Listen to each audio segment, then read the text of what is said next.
क्या आपने कभी सोचा है कि महाभारत के महायुद्ध में सबसे शक्तिशाली योद्धा कौन था? अर्जुन, कर्ण या भीष्म पितामह?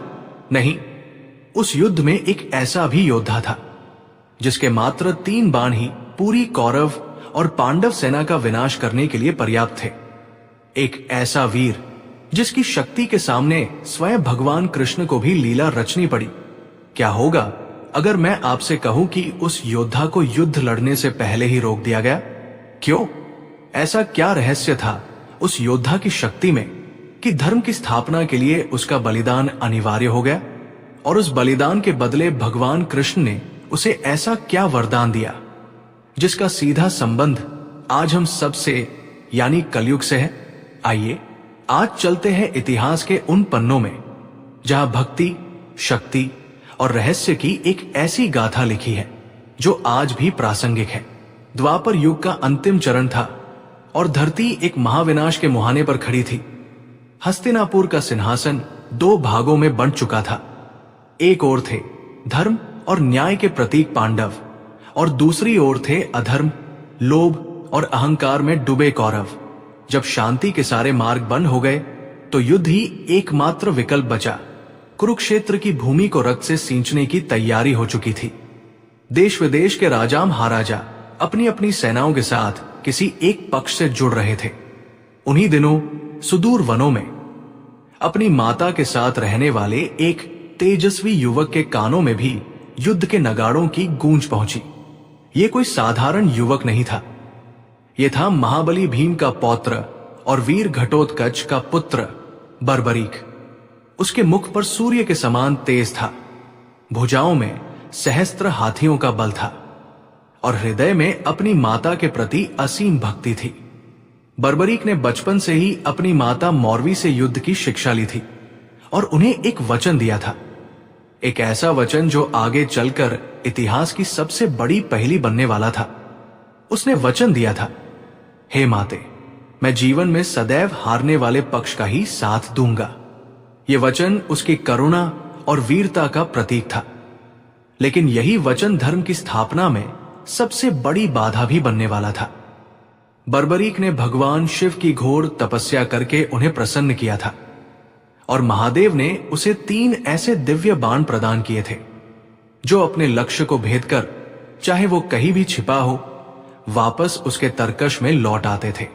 इन बाणों की शक्ति अमोघ थी, अभेद्य थी। मात्र एक बाण से ही वो पूरी शत्रु सेना का संहार कर सकता था और दूसरा बाण चला दे तो तीनों लोकों में हाहाकार मच जाए। जब बर्बरीक को ज्ञात हुआ कि उसके पितामह पांडव कौरवों के विरुद्ध धर्म युद्ध लड़ रहे हैं तो उसने भी इस युद्ध में भाग लेने का निश्चय किया। वो अपनी माता के चरणों में गया, उनका आशीर्वाद लिया, अपना दिव्य धनुष और वो 3 अमोघ बाण लिए और अपने प्रिय नीले घोड़े पर सवार होकर कुरुक्षेत्र की ओर चल पड़ा। उसके मन में केवल एक ही ध्येय था, अपनी माता को दिया वचन निभाना और हारते हुए पक्ष को विजय दिलाना। जैसे ही बर्बरीक ने अपनी यात्रा आरंभ की, सृष्टि में एक अजीब सी हलचल होने लगी। हवाएं तेज हो गईं, आकाश में बादल घुमड़ने लगे, क्योंकि नियति जानती थी कि एक ऐसी शक्ति कुरुक्षेत्र की ओर बढ़ रही है जो युद्ध के परिणाम को पूरी तरह से बदल सकती है। द्वारिका में बैठे तीनों लोकों के स्वामी, सर्वव्यापी, सर्वज्ञानी भगवान श्री कृष्ण ये सब देख रहे थे। वे जानते थे कि बर्बरीक कौन है, उसकी शक्ति क्या है और उसका वचन क्या है। श्री कृष्ण ने अपनी दिव्य दृष्टि से भविष्य में झांका और जो उन्होंने देखा उससे वे चिंतित हो गए। उन्होंने देखा कि बर्बरीक कुरुक्षेत्र पहुंचता है और अपनी प्रतिज्ञा के अनुसार वो कमजोर पक्ष को खोजता है। उस समय पांडवों की सेना कौरवों की तुलना में छोटी और कमजोर थी। बर्बरीक पांडवों की ओर से लड़ने का निर्णय लेता है। वो अपना पहला बाण चलाता है और पलक झपकते ही कौरवों की आधी से अधिक सेना समाप्त हो जाती है। कौरवों का पलड़ा कमजोर हो जाता है और पांडवों का पलड़ा भारी। अब बर्बरीक अपनी प्रतिज्ञा से बंध जाता है। उसे हारते हुए पक्ष का साथ देना है और अब कौरव हार रहे थे। वो तुरंत पांडवों का पक्ष छोड़कर कौरवों की ओर से लड़ने लगता है और अपना दूसरा बाण चलाकर बची खुची पांडव सेना को समाप्त कर देता है। अंत में युद्ध भूमि पर कोई नहीं बचता, न कौरव न पांडव, केवल अकेला बर्बरीक विजयी खड़ा होता है। यह धर्म की स्थापना नहीं बल्कि संपूर्ण विनाश था। यह वो परिणाम नहीं था जिसके लिए इतना बड़ा आयोजन किया गया था। श्री कृष्ण जानते थे कि धर्म की स्थापना के लिए पांडवों का जीतना और अधर्म का नाश होना आवश्यक है। बर्बरी की उपस्थिति इस पूरे समीकरण को बिगाड़ रही थी। उसे रोकना ही होगा, लेकिन कैसे? जिस पर स्वयं महादेव की कृपा हो, उसे कौन रोक सकता है? दोस्तों, कहानी का सबसे रहस्यमयी मोड़ अब आने वाला है। अगर आपको बर्बरी की ये अद्भुत गाथा पसंद आ रही है तो कृपया इस वीडियो को एक लाइक जरूर करें, और अगर आप हमारे चैनल पर नए हैं तो सब्सक्राइब का बटन दबाना न भूलें। कमेंट में जय श्री श्याम अवश्य लिखें ताकि हमें पता चले कि आप भी इस दिव्य कथा से जुड़ चुके हैं। अब आगे सुनिए कि भगवान ने क्या लीला रची। श्री कृष्ण ने एक योजना बनाई। वे एक साधारण वृद्ध ब्राह्मण का वेश धारण करते हैं, हाथ में एक लाठी लेते हैं और शरीर पर मामूली वस्त्र पहनकर बर्बरी के मार्ग में एक पेड़ के नीचे बैठ जाते हैं। जब बर्बरीक अपने नीले घोड़े पर वहां से गुजरता है तो उसकी दृष्टि उस शांत और विनम्र दिख रहे ब्राह्मण पर पड़ती है। वो शिष्टाचारवश घोड़े से उतरता है और ब्राह्मण को प्रणाम करता है। ब्राह्मण रूपी श्री कृष्ण मुस्कुराते हुए पूछते हैं, हे वीर युवक, तुम कौन हो और इतनी तेज गति से कहा जा रहे हो? तुम्हारे मुख का तेज तो किसी राजकुमार जैसा है, लेकिन तुम्हारे कंधे पर ये केवल 3 बाण। क्या तुम इन 3 बाणों से इतना बड़ा महाभारत का युद्ध लड़ने जा रहे हो? उनके स्वर में एक हल्का सा उपहास था, एक चुनौती थी। बर्बरीक ने बड़ी विनम्रता से उत्तर दिया, हे ब्राह्मण देव, मेरा नाम बर्बरीक है और आप इन 3 बाणों को साधारण समझने की भूल न करें। इनमें से मात्र एक ही बाण संपूर्ण शत्रु सेना का नाश करने के लिए पर्याप्त है। मुझे दूसरे बाण का प्रयोग करने की आवश्यकता ही नहीं पड़ेगी। ब्राह्मण रूपी कृष्ण हंस पड़े, मुझे तुम्हारी बातों पर विश्वास नहीं होता। यदि तुम्हारी शक्ति में इतना ही दम है तो मुझे इसका प्रमाण दिखाओ। क्या तुम इस सामने खड़े पीपल के पेड़ के सारे पत्तों को एक ही बाण से भेद सकते हो? बर्बरीक ने मुस्कुराकर चुनौती स्वीकार कर ली। वो जानता था कि उसकी शक्ति क्या है। उसने कहा, अवश्य ब्राह्मण देव, आप बस देखते जाइए। जैसे ही बर्बरीक ने अपने तरकश से वह दिव्य बाण निकाला और धनुष पर चढ़ाया, श्री कृष्ण ने चुपके से एक पीपल का पत्ता तोड़कर अपने पैर के नीचे दबा लिया। वे देखना चाहते थे कि ये बाण अपने लक्ष्य को खोजने में कितना समर्थ है। बर्बरीक ने आंखें बंद की, मंत्रों का उच्चारण किया और बाण को छोड़ दिया। बाण एक अविश्वसनीय गति से निकला और एक एक करके पेड़ के हर एक पत्ते को भेदता चला गया। ऐसा लग रहा था मानो बाण की हर पत्ते से कोई निजी शत्रुता हो। उसने पेड़ पर लगे, मीन पर गिरे और हवा में उड़ रहे सभी पत्तों में छेद कर दिया।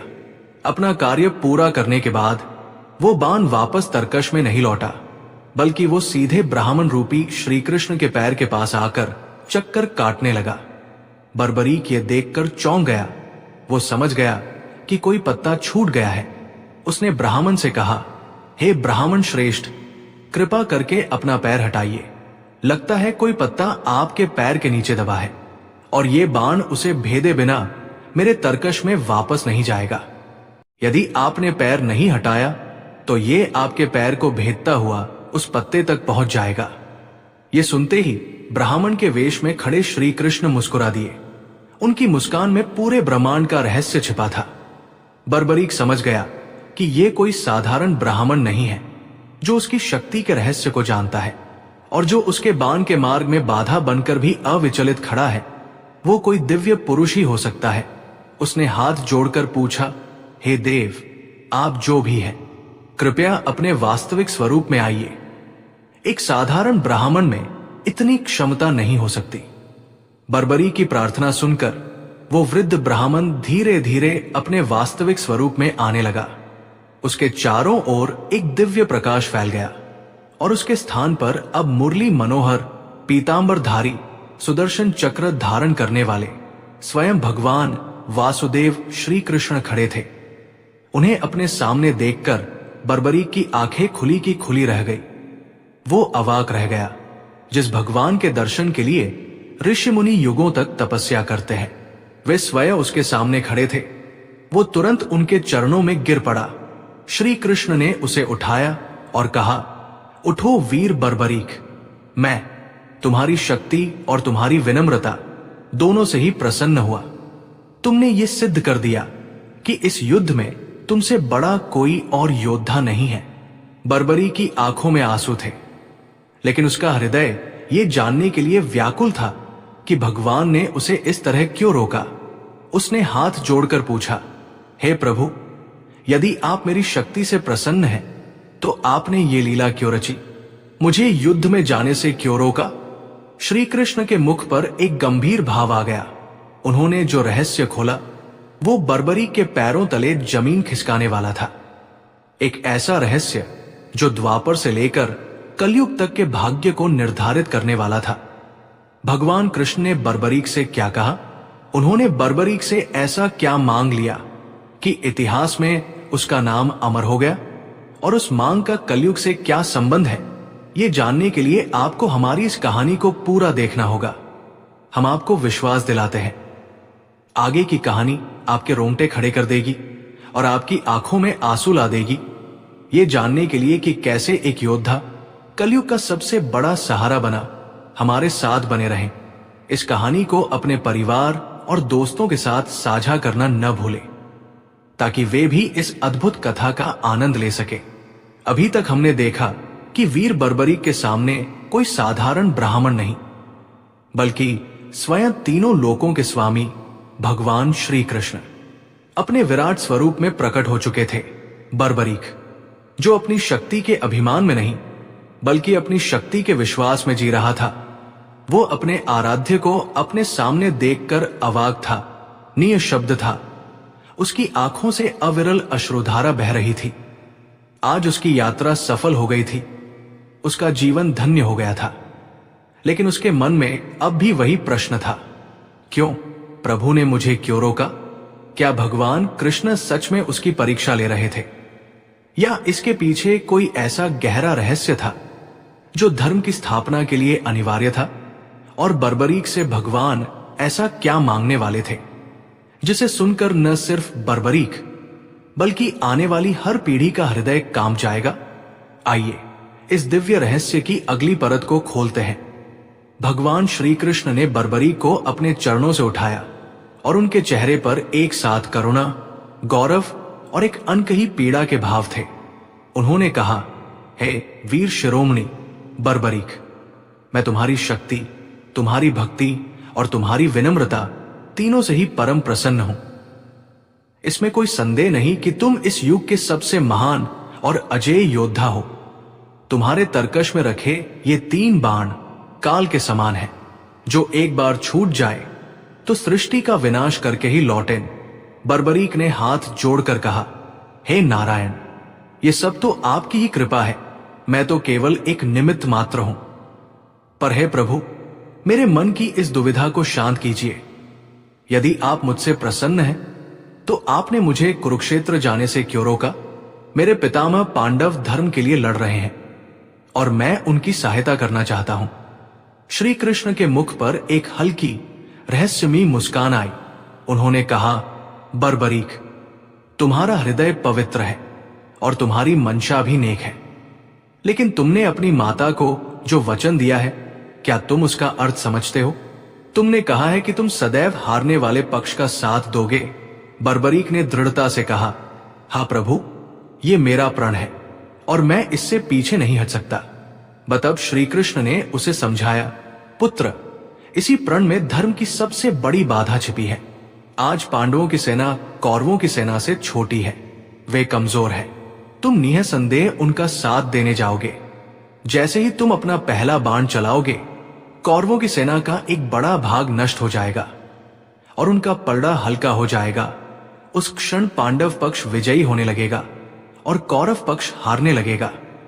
तब तुम्हारी प्रतिज्ञा तुम्हें विवश कर देगी। तुम्हें हारते हुए कौरवों का साथ देना पड़ेगा। तुम फिर अपना बाण पांडवों की सेना पर चलाओगे और उन्हें नष्ट कर दोगे। फिर पांडव हारने लगेंगे और कौरव जीतने लगेंगे। तुम्हें फिर से पक्ष बदलना होगा। इस तरह तुम एक पक्ष से दूसरे पक्ष की ओर घूमते रहोगे और अंत में इस युद्ध भूमि पर न कोई कौरव बचेगा, न कोई पांडव। केवल तुम अकेले जीवित रह जाओगे और तुम्हारी विजय का उत्सव मनाने वाला कोई नहीं होगा। यह धर्म की स्थापना नहीं, ये तो धर्म का ही विनाश हो जाएगा।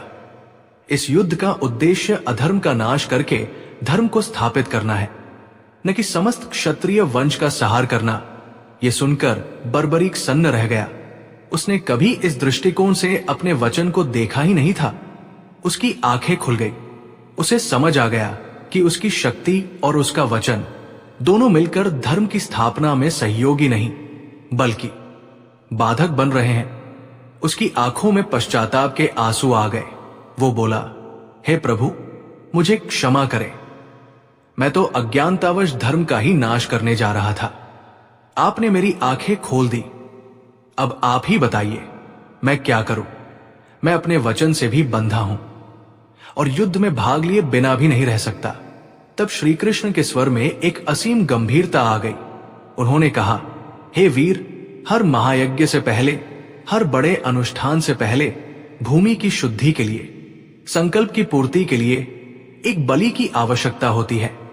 यह महाभारत का युद्ध भी एक महायज्ञ है और इस धर्म यज्ञ को निर्विघ्न संपन्न कराने के लिए युद्ध भूमि की पूजा हेतु इस युग के सर्वश्रेष्ठ क्षत्रिय के शीश की बलि चाहिए। बर्बरीक का हृदय एक क्षण के लिए धड़कना भूल गया। वो समझ गया कि भगवान उससे क्या कहना चाहते हैं। श्री कृष्ण ने अपनी बात पूरी की, और हे घटोत्कच पुत्र, इस समय तुमसे बड़ा क्षत्रिय, तुमसे बड़ा वीर और तुमसे बड़ा दानी इस पूरी पृथ्वी पर कोई दूसरा नहीं है। इसलिए हे बर्बरीक, मैं एक ब्राह्मण के रूप में आज तुमसे तुम्हारा शीश दान में मांगता हूं। ये शब्द नहीं थे, ये ब्रह्मांड का सबसे भारी सत्य था जो बर्बरीक के कानों में गूंज रहा था। एक क्षण के लिए चारों ओर सन्नाटा छा गया। हवा रुक गई। पक्षियों ने चहचहाना बंद कर दिया। बर्बरीक ने अपनी आंखों से बहते आंसुओं को पोंछा और उसके चेहरे पर भय या दुख का कोई चिन्ह नहीं था, बल्कि एक असीम शांति और गौरव का भाव था। वह मुस्कुराया और बोला, हे प्रभु, ये तो मेरा परम सौभाग्य है जिस ईश्वर के दर्शन मात्र से जीवन सफल हो जाता है। वो स्वयं एक याचक बनकर मेरे द्वार पर आए हैं। इससे बड़ा सम्मान एक क्षत्रिय के लिए और क्या हो सकता है कि उसका जीवन, उसका शीश स्वयं धर्म की स्थापना के लिए काम आए। प्रभु, ये शीश आपका ही है, आप इसे जब चाहें ले सकते हैं। बर्बरीक का ये उत्तर सुनकर श्री कृष्ण की आंखें भी नम हो गई। वे अपने भक्त की महानता पर गदगद हो गए। बर्बरीक ने आगे कहा, परंतु हे प्रभु, शीश दान करने से पहले मेरी एक अंतिम इच्छा है। मैंने अपने जीवन में युद्ध कला सीखी है और मेरी प्रबल इच्छा है कि मैं इस महायुद्ध को अपनी आंखों से आरंभ से लेकर अंत तक देखूं। मैं देखना चाहता हूं कि धर्म कैसे जीतता है और अधर्म का पतन कैसे होता है। श्री कृष्ण ने करुणा से भरकर कहा, तथास्तु बर्बरीक, तुम्हारा शीश कटने के बाद भी जीवित रहेगा और तुम्हारी आंखें ये पूरा युद्ध देखेंगी। तुम्हारा ये बलिदान युगों युगों तक याद रखा जाएगा। दोस्तों, एक क्षण के लिए रुकिए और उस महान आत्मा के बारे में सोचिए जो अपनी शक्ति के शिखर पर था, जो चाहता तो पूरी दुनिया को जीत सकता था, लेकिन उसने धर्म के लिए अपने भगवान के एक वचन पर अपना शीश तक दान कर दिया। अगर बर्बरीक के इस सर्वोच्च बलिदान ने आपके हृदय को भी छू लिया है तो इस वीडियो को एक लाइक करके अपना सम्मान प्रकट करें और कमेंट में हारे के सहारे की जय जरूर लिखें। आपकी ये श्रद्धा हमें ऐसी ही दिव्य कहानियां आप तक लाने की प्रेरणा देती है। और हां, कहानी अभी खत्म नहीं हुई है। असली रहस्य तो अब खुलने वाला है, इसलिए अंत तक बने रहिएगा। फाल्गुन मास की शुक्ल पक्ष की द्वादशी का वह दिन इतिहास में अमर होने वाला था। बर्बरीक ने पास के सरोवर में स्नान किया, पूजा की और अपने इष्ट देव का ध्यान करके अपनी ही तलवार से एक ही झटके में अपना शीश धड़ से अलग करके भगवान श्री कृष्ण के चरणों में अर्पित कर दिया। वो शीश जब धरती पर गिरा तो देवताओं ने आकाश से पुष्प वर्षा की। श्री कृष्ण ने उस दिव्य शीश को अपने हाथों में उठाया और उसे अमृत से सींच दिया ताकि वो चेतना में रहे। फिर भगवान ने उस शीश को ले जाकर कुरुक्षेत्र के युद्ध मैदान के पास एक सबसे ऊंची पहाड़ी की चोटी पर स्थापित कर दिया, एक ऐसी जगह जहां से संपूर्ण युद्ध भूमि किसी मंच की तरह दिखाई दे रही थी। बर्बरी की आंखें अब भी खुली थी और उनमें वही तेज था। वो शीश अब एक मूक साक्षी बन चुका था, जो इतिहास की सबसे बड़ी गाथा को अपनी आंखों से देखने के लिए तैयार था। उस शीश ने देखा कि कैसे भीष्म पितामह शरशय्या पर लेटे, कैसे द्रोणाचार्य का वध हुआ, कैसे कर्ण ने अपने प्राण त्यागे और कैसे अंत में अधर्म का प्रतीक दुर्योधन अपनी जंघा टूटने पर पीड़ा से कराह रहा था। उस शीश ने सब कुछ देखा, लेकिन कहानी यही खत्म नहीं होती। ये तो बर्बरी के बलिदान की गाथा थी। अब सुनिए वो रहस्य जिससे कलयुग काम गया, युद्ध समाप्त हो चुका था, पांडवों की विजय हुई थी। लेकिन उस विजय की कीमत बहुत बड़ी थी। हर कोई अपनी अपनी वीरता का बखान कर रहा था। तब श्री कृष्ण ने कहा, इस युद्ध का सच्चा साक्षी कौन है? ये निर्णय हम नहीं, बल्कि वो महान आत्मा करेगी जिसने पूरा युद्ध अपनी आंखों से देखा है। सभी पांडव उस पहाड़ी पर गए जहां बर्बरी का शीश स्थापित था। उन्होंने शीश को प्रणाम किया और पूछा, हे वीर, आप ही बताइए, इस युद्ध में विजय का श्रेय किसे जाता है? तब उस शीश से आवाज आई, हे पांडवों, मुझे तो पूरे युद्ध में कोई लड़ता हुआ नहीं दिखा। मुझे तो केवल भगवान कृष्ण का सुदर्शन चक्र ही चलता हुआ दिखाई दे रहा था, जो अधर्मियों का संहार कर रहा था, और मां महाकाली का खप्पर रक्तपान कर रहा था। आप सब तो केवल निमित्त मात्र थे। यह सुनकर पांडवों का अहंकार चूर चूर हो गया। उन्हें समझ आ गया कि यह विजय उनकी नहीं, बल्कि स्वयं नारायण की थी। इस उत्तर से प्रसन्न होकर भगवान श्री कृष्ण ने बर्बरीक के उस शीश को प्रणाम किया और वह वरदान दिया जो इस कहानी का सार है। उन्होंने कहा, हे बर्बरीक, तुमने जो त्याग किया है वो अकल्पनीय है। तुम्हारा ये बलिदान व्यर्थ नहीं जाएगा। द्वापर में तुमने अपना शीश देकर धर्म की रक्षा की है। अब सुनो, कलयुग में तुम मेरे ही नाम से पूजे जाओगे। जब घोर कलयुग आएगा, जब पाप और अधर्म अपने चरम पर होगा, जब लोग निराश और हताश होकर हर जगह से हार जाएंगे, तब तुम हारे का सहारा बनकर उनकी सहायता करोगे। कलयुग में तुम मेरे श्याम नाम से विख्यात होगे और तुम्हारा ये शीश जहां प्रकट होगा वो खाटू नामक धाम बनेगा। जो भी भक्त सच्चे मन से आंखों में आंसू लेकर तुम्हारे द्वार पर आएगा, तुम उसकी हर मनोकामना पूरी करोगे, जैसे तुमने अपना शीश मुझे बिना किसी प्रश्न के दान कर दिया। वैसे ही तुम अपने भक्तों पर अपनी कृपा बिना किसी शर्त के बरसाओगे। कलयुग में मेरी सारी शक्तियां तुम्हारे अंदर समाहित होंगी और तुम कलयुग के जागृत देव कहलाओगे। ये था वो रहस्य, ये था वो वरदान, द्वापर का सबसे बड़ा दानी, कलयुग का सबसे बड़ा सहारा बनने वाला था। लेकिन दोस्तों, क्या आप जानते हैं कि युद्ध के बाद भगवान कृष्ण ने बर्बरी के उस शीश का क्या किया? वो शीश कलयुग में खाटू की धरती पर कैसे और कब प्रकट हुआ और कैसे एक गाय उस रहस्य को उजागर करने का कारण बनी? उस रहस्य को जानने के लिए जो आपको सीधे आज के युग से जोड़ता है, हमारे चैनल को सब्सक्राइब करके बेल आइकॉन को दबाना बिल्कुल न भूलें, ताकि न्यू वीडियो सबसे पहले आप तक पहुंचे। दोस्तों, कहानी में अभी तक हमने उस अलौकिक क्षण को जिया जब बर्बरी के शीश ने महाभारत युद्ध की विजय का सच्चा रहस्य उजागर किया और बताया कि युद्ध भूमि में उन्हें केवल श्री कृष्ण का सुदर्शन चक्र और मां काली का खप्पर ही दिखाई दिया। ये सुनकर पांडवों का अभिमान शांत हो गया और भगवान श्री कृष्ण ने अपने परम भक्त बर्बरी को कलयुग का सबसे बड़ा वरदान दिया कि तुम मेरे ही श्याम नाम से पूजे जाओगे और हारे का सहारा कहलाओगे। ये सुनकर देवता भी चकित थे और स्वयं काल भी उस रहस्य को सुनकर कांप गया था कि द्वापर का एक वीर कलयुग का ईश्वर बनकर पूजित होगा। लेकिन अब प्रश्न ये उठता है कि उस दिव्य शीश का क्या हुआ? भगवान कृष्ण ने अपने भक्त की उस अंतिम निशानी को कहां स्थापित किया और कैसे हजारों वर्षों के बाद वो शीश कलयुग में हम जैसे साधारण मनुष्यों के बीच प्रकट हुआ? आइए आज इस कथा को उसकी पूर्णता तक पहुंचाते हैं और जानते हैं उस रहस्य को जो आज भी राजस्थान की धरती पर एक जागृत सत्य के रूप में विद्यमान है। महाभारत का महायुद्ध समाप्त हो गया था। धर्म की स्थापना हो चुकी थी, लेकिन उसकी कीमत चुकाते चुकाते हस्तिनापुर की भूमि विधवा हो गई थी। जब युद्ध के सारे क्रियाक्रम संपन्न हो गए और पांडव हस्तिनापुर के राजकाज में व्यस्त हो गए, तब एक रात्रि भगवान श्री कृष्ण अकेले उस पहाड़ी पर गए जहां उन्होंने बर्बरीक का शीश स्थापित किया था। उन्होंने उस दिव्य शीश को अत्यंत स्नेह से अपने हाथों में उठाया। उस शीश की आंखों में अब भी वही तेज, वही भक्ति और वही संतोष का भाव था।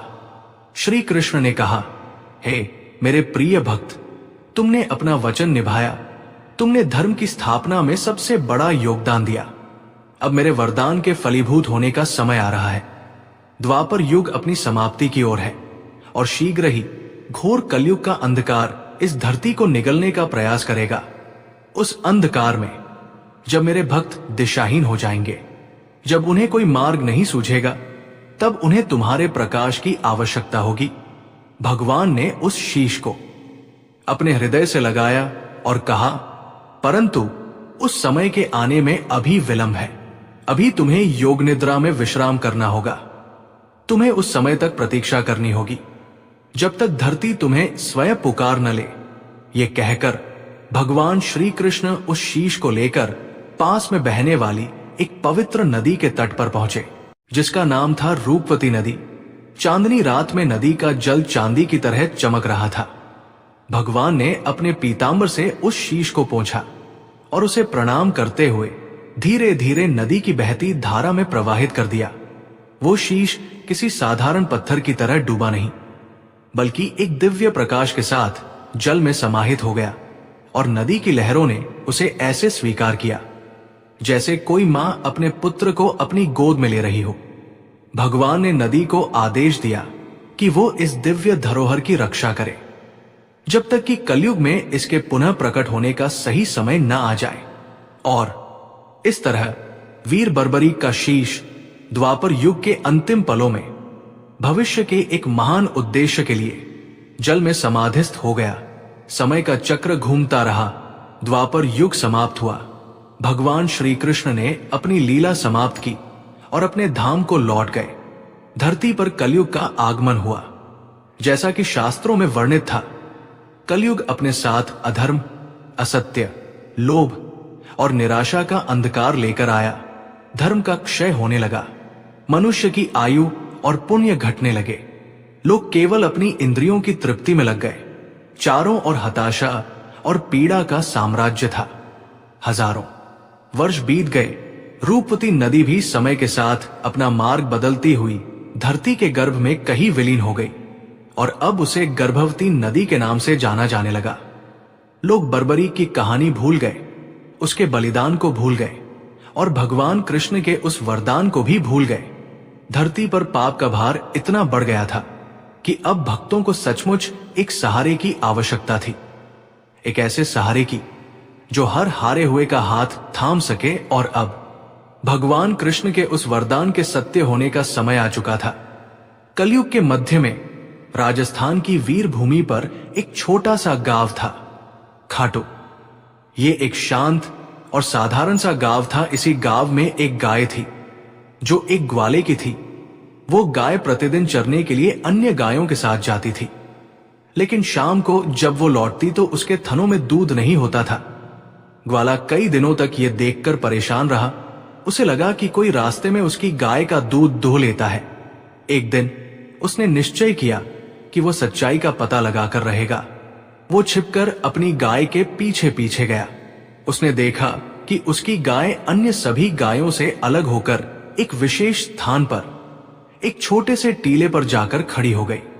ग्वाला आश्चर्यचकित रह गया जब उसने देखा कि उस गाय के थनों से दूध की धारा स्वतः ही बहने लगी और उस टीले की भूमि में समाने लगी। ये कोई सामान्य घटना नहीं थी, ये एक चमत्कार था। ग्वाले ने दौड़कर ये बात गांव के मुखिया और अन्य लोगों को बताई। गांव वाले उस स्थान पर पहुंचे और ये चमत्कार देखकर वे भी दंग रह गए। ये बात धीरे धीरे पूरे क्षेत्र में फैल गई और उस समय के खाटू के राजा रूप सिंह चौहान के कानों तक भी पहुंची। राजा रूप सिंह एक धर्मप्रायण और न्यायप्रिय शासक थे। उन्हें जब इस चमत्कार का पता चला तो उनके मन में यह जानने की तीव्र इच्छा हुई कि उस भूमि के नीचे ऐसा क्या रहस्य छिपा है जिसके लिए एक गाय भी अपनी ममता लुटा रही है। उस रात जब राजा रूप सिंह अपनी शैया पर इन्हीं विचारों में खोए हुए थे तो उन्हें एक स्वप्न आया। स्वप्न में एक दिव्य प्रकाश के बीच स्वयं भगवान श्री कृष्ण प्रकट हुए। उन्होंने राजा से कहा, हे राजन, जिस स्थान पर गाय का दूध स्वतः बह रहा है वह कोई साधारण भूमि नहीं है। उस भूमि के नीचे मेरे परम भक्त वीर बर्बरीक का शीश दबा हुआ है, जिसे मैंने द्वापर युग में कलयुग के कल्याण के लिए यहां सुरक्षित किया था। अब समय आ गया है कि तुम उस शीश को बाहर निकालकर उसे स्थापित करो और उसकी पूजा का विधान आरंभ करो। ये शीश कलयुग में मेरे श्याम स्वरूप में पूजा जाएगा और यह स्थान खाटू श्याम जी के नाम से एक महान तीर्थ बनेगा। जाओ उस भूमि का खनन करवाओ, मेरे भक्त को उसका सम्मान दो। ये कहकर भगवान अंतर्धान हो गए। राजा की नींद टूट गई, उनका शरीर कांप रहा था और आंखों में आश्चर्य और भक्ति के आंसू थे। उन्हें विश्वास हो गया था कि यह कोई साधारण स्वप्न नहीं बल्कि स्वयं प्रभु का आदेश है। अगली सुबह राजा रूप सिंह अपने मंत्रियों, सैनिकों और गांव वालों के साथ उस चमत्कारी टीले पर पहुंचे। उन्होंने उस भूमि को प्रणाम किया और श्रमिकों को पूरी श्रद्धा और सावधानी के साथ उस स्थान पर खुदाई करने का आदेश दिया। पूरा गांव सांस रोके उस दृश्य को देख रहा था। जैसे जैसे खुदाई गहरी होती गई, लोगों की उत्सुकता बढ़ती गई और फिर वो क्षण आया। फावड़ा एक कठोर चीज से टकराया। श्रमिकों ने सावधानी से मिट्टी हटाई और जो दृश्य सामने आया उसे देखकर सबकी आंखें भक्ति और आश्चर्य से चौंधिया गई। भूमि के गर्भ से पत्थर का बना एक अद्भुत अलौकिक शीश प्रकट हुआ। वो शीश काले पत्थर का था, लेकिन उसके मुख पर एक दिव्य आभा थी। आंखें जीवंत लग रही थी और मुख पर एक शांत करुणामय मुस्कान थी। जिस दिन ये शीश प्रकट हुआ वो देवउठनी एकादशी का पवित्र दिन था। राजा और प्रजा समझ गए कि ये स्वयं भगवान श्याम का ही स्वरूप है। उन्होंने उस शीश को बड़े ही आदर और सत्कार के साथ बाहर निकाला और पूरे विधि विधान के साथ एक भव्य शोभायात्रा निकालते हुए उसे अपने महल में ले गए। राजा ने उसी स्थान पर जहां शीश प्रकट हुआ था एक भव्य मंदिर का निर्माण आरंभ करवाया।